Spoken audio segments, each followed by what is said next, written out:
Dodi Fayed started seeing the princess, and then she came on holiday with the Fayed family in their villa that they had. They sold it. I think it was valued at, I don't know, 70 odd million. So they used to go to Saint Tropez every summer. So they had places where they go every year to their, whether it's New York, wherever, where they had their places. But Saint Tropez was always somewhere they went in the summertime. So I'd been out there for a few weeks, and then I came back whilst the other team came on and took the family to Iceland. And when they came back from Iceland to Saint Tropez, we were waiting for them, and we knew that the princess and the princes were joining them on a holiday. So that's how I got on that job, and it was a last holiday with her children before she died in that incident in the tunnel, and I welcomed her ashore. So she came off the tender, off the super yacht, came on shore, and I just said, well, welcome to Saint Tropez, and she said thank you, and off she went. But she's the first thing she said to me as I kind of held my arm for her to get hold of if she needed to get out the tender onto the jetty, which was on their private beach.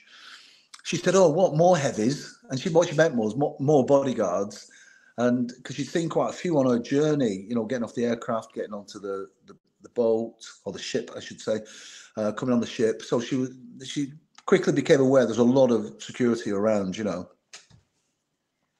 How much did security have to be stepped up when Princess Diana entered the Al Fayed family? Yeah, well, we had to beef it up quite a bit. So we had extra people there, probably double that we'd usually have. But the security protocols and everything was exactly the same. So there wasn't a heightened stance as such in the team. We were at a high stance anyway because Mr. Fayed had death threats on him and all sorts of stuff. So we were always operating at a high level, which most close protection teams are the elite teams are always working at a high level. So all we did was we just got more people to provide security for the residents. So you got your resident security going around with the dogs and all that kind of stuff.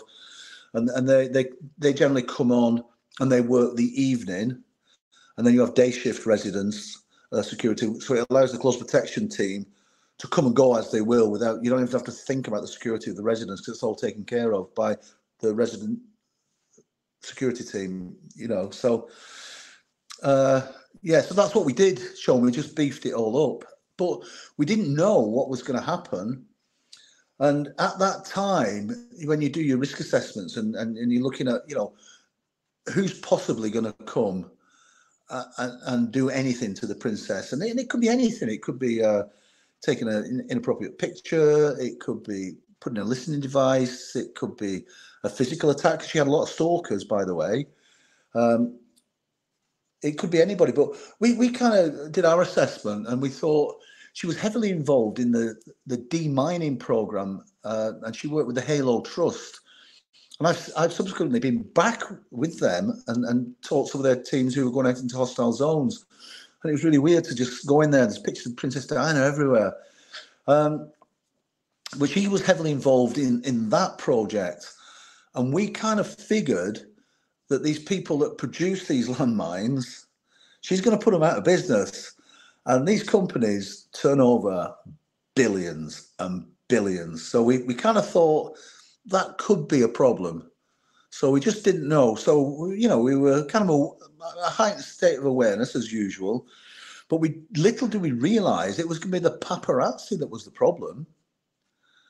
And it turned out to be the problem right at the end in Paris. But we had two paparazzi came over. We got a message from the ship saying, Lee, there's some guys to your left on this path, on this like a rocky path. They seem to be holding cameras. We're not too sure. So we went to another lot, me and my friend, and it was a paparazzi with a minder, very aggressive, extremely aggressive. And anyway, my friend banged this minder out.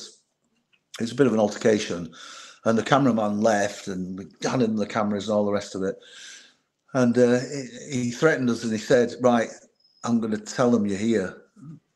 We figured they were going to know we're here anyway.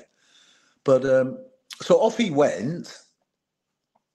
And then I took the princess and Fire's wife, Henny, Miss Henny we used to call her, or the hen.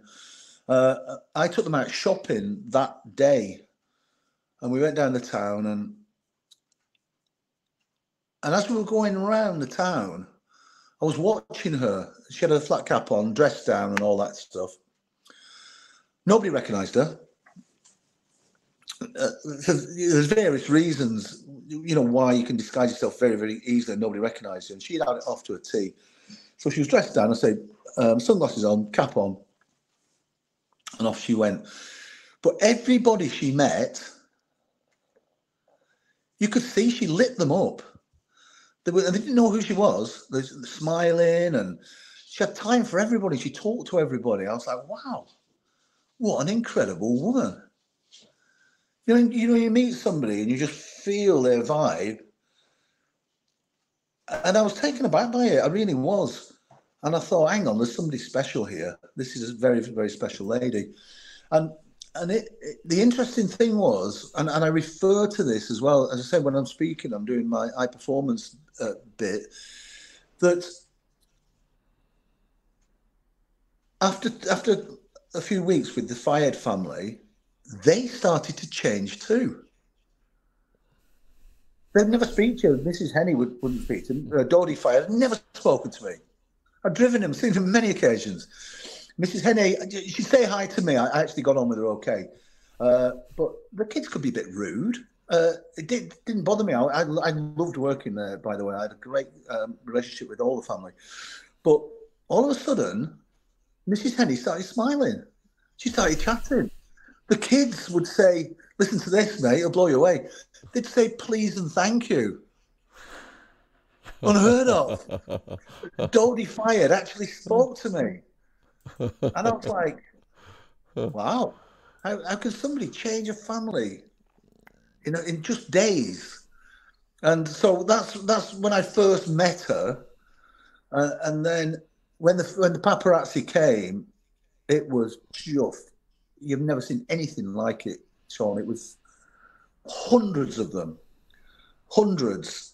And they were on boats, helicopters, and then it all went wrong. Well, it didn't go wrong. We were kind of mitigating it and all the rest of it. But I looked and I thought, who could live in this daily? It was just incredible to be there and witness that,